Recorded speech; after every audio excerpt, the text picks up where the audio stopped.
Hey guys, Sean here and welcome to the F1 Word. Now for the first time since 2012, Nico Hulkenberg will not be on the F1 grid, and unless something big happens over the next few weeks, it will be the first time since 2009 that he hasn't been involved in the series in any way, shape or form. Of course, back in 2009 he was test driver for Williams. In this video, I'm basically just going to give a few of my thoughts on Nico and ask, is he too good to go?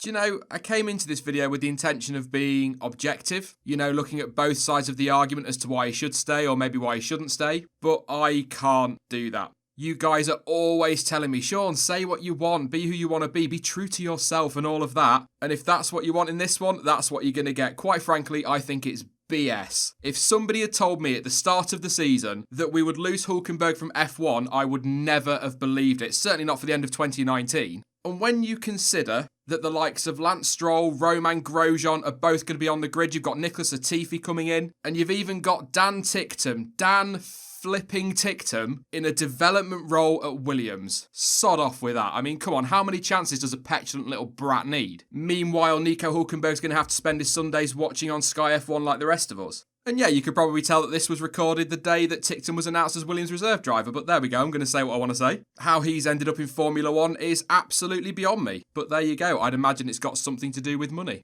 And back to Hulkenberg. Alright, let's get this out of the way immediately. The past season has not been his best, far from it. And although some of his struggles can be put down to a pretty disappointing car, reliability issues and some seriously questionable strategy calls, the fact of the matter is, in terms of his points tally, 2019 was his worst season since 2010, where he picked up 22 points. For context, he only picked up 37 this season versus 69 last season and ended up 17 points behind new teammate Daniel Ricciardo. Again, I know there were reasons behind some of that, but it still makes for pretty grim reading. And the thing is, despite all of that and everything I've just said, I still can't quite believe that somebody didn't snap him up. He was linked to Haas, Alfa Romeo, Williams and even Red Bull at one point, although I never really believed that was going to happen. I can't help but feel that the media just got a bit bored during the summer. But you look at Williams as an example. I get that he was pretty clear he didn't think the timing was right for him or the team and so distanced himself from those rumours. But I do think Williams should have chased him harder than they appear to do. Alright, they are struggling for cash, and so paying his salary was probably their biggest issue, and I get that they needed to bring in a driver who could help them out financially. But why not just in a development role and then go for Hulkenberg?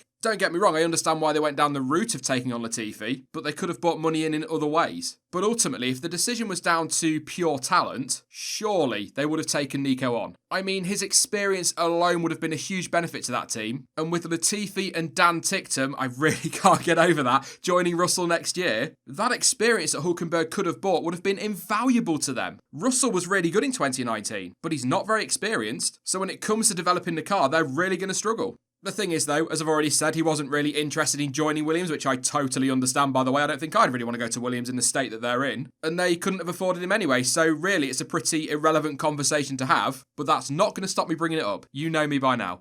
When it comes to Alfa Romeo, I think he would have been a very good fit for them, but with Kimi Räikkönen already on board, they aren't exactly short of experience, so it's not like they're going to be desperate for help with that car. Also, Antonio Giovinazzi, to be fair to him, had a much better second half of the season and so probably deserved another shot in 2020. The thing to remember with Alfa, though, really, is that the seat Gio is occupying is the seat that Ferrari have got first refusal on, so they were never going to give that up and allow the team to put Nico in. They will have wanted to assess Gio again, and so, like Williams in many ways, the links to Alfa were a little bit far-fetched, but not totally unreasonable.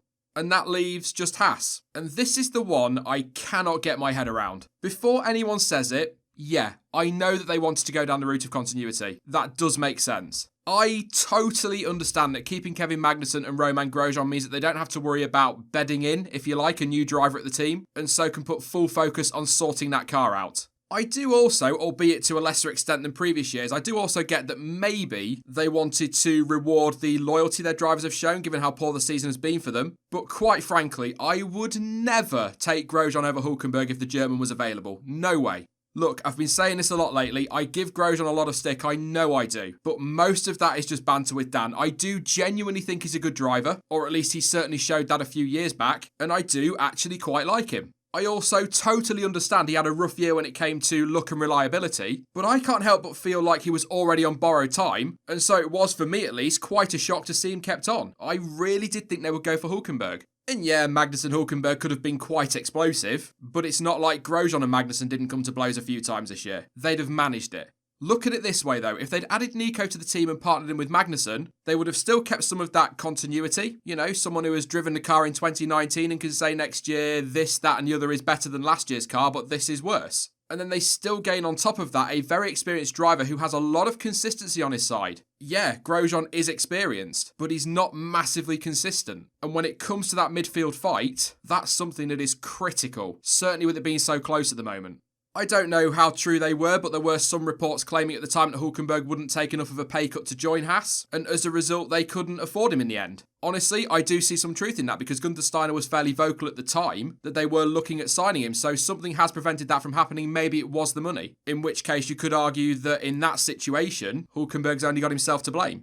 I guess the point is he wasn't exactly inundated with offers, and you know what? It may well be that he was a victim of the timing of it all. Most teams were going to want to keep their options open for 2021 given the number of top drivers out of contract, and a massive part of next year's focus will be on the rule changes, so maybe teams were also reluctant to bring somebody new in. Like I said a moment ago, if you're a team like Haas, do you sign Nico up for a year and spend time getting him settled in, or do you retain your current drivers, one less thing to worry about if you like, and focus on the 2021 car whilst looking at making a lineup change when you know which drivers have ended up where? I hope you get what I mean. I'm not saying that Hamilton, for example, is going to end up at Haas. What I'm saying is where Hamilton ends up might mean that another driver becomes available.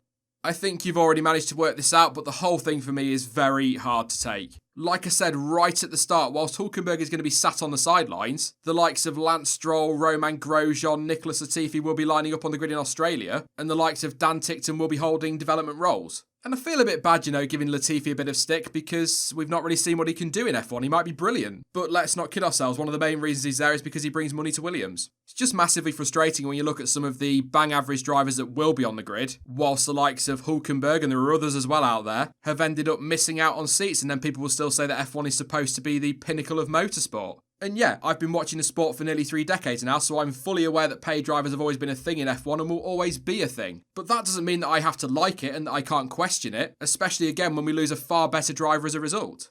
Now, I've got to mention this. One thing that will always hang over Nico is the whole never got a podium argument that so many love to throw around. And you know the type of BS I mean, the whole, oh, he's never had a podium, so he's clearly not a good driver crap. Fact is, it's true. He's never had a podium. Nobody can argue that. And equally, it's not like he hasn't had a chance either. In some cases, he threw away the opportunity all by himself when you look at Germany this year and Baku last year, and there are other examples as well. But whether a driver has got a podium to their name or not does not define their talent or ability. For example, Grosjean has 10 podiums and Lance Stroll has 1. So by some people's argument, Grosjean and Stroll are both far better drivers than Nico. Grosjean is a good driver, Stroll is alright, but better than Nico Hulkenberg? No way. At the end of the day, F1 is not a level enough playing field to be able to just look at stuff like that and make out that defines a driver. If it was a spec series, everything equal across the board, then fine, that's a fairer argument. But as it is, I refuse to buy into that. Of course, midfield drivers have taken podium finishes before. Look at Perez. But it's not like it's a regular thing. It's not like a team like Racing Point or Renault go into every single race weekend with a chance of being on the podium, or a realistic chance. And I'm going to repeat myself again here. Like I say, it's just very hard to swallow when you look at some that are going to be in F1 next year when Nico isn't. And yeah, all right, he's not alone. We've had plenty of drivers missing out in the past and there'll be other drivers that miss out in the future. But it's still so frustrating. And yes, I know I'm rambling and ranting. I mean, what's new, eh? But I'm just properly gutted that we are losing him for 2020.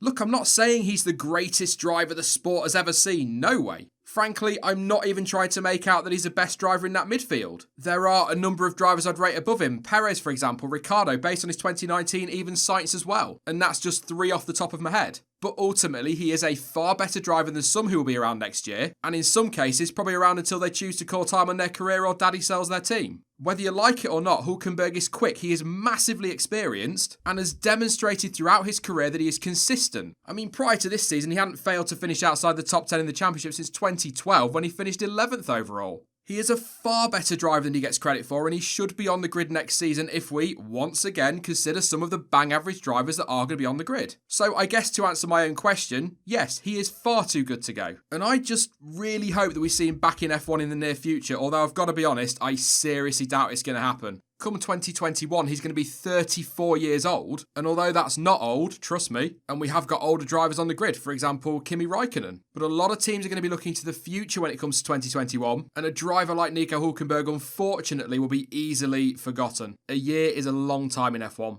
But I'm going to leave it there. Like I said at the start of the video, this was going to be a really objective, level-headed look at his career. That was the intention, so apologies if you do prefer that kind of video over this one. But obviously there was a lot there that I really wanted to get off my chest. As ever, don't forget that you can of course let me know your thoughts on Nico Hulkenberg's F1 exit down in the comment section. And also let me know if you were in Haas's position, Williams' position or Alfa Romeo's position, would you have snapped him up?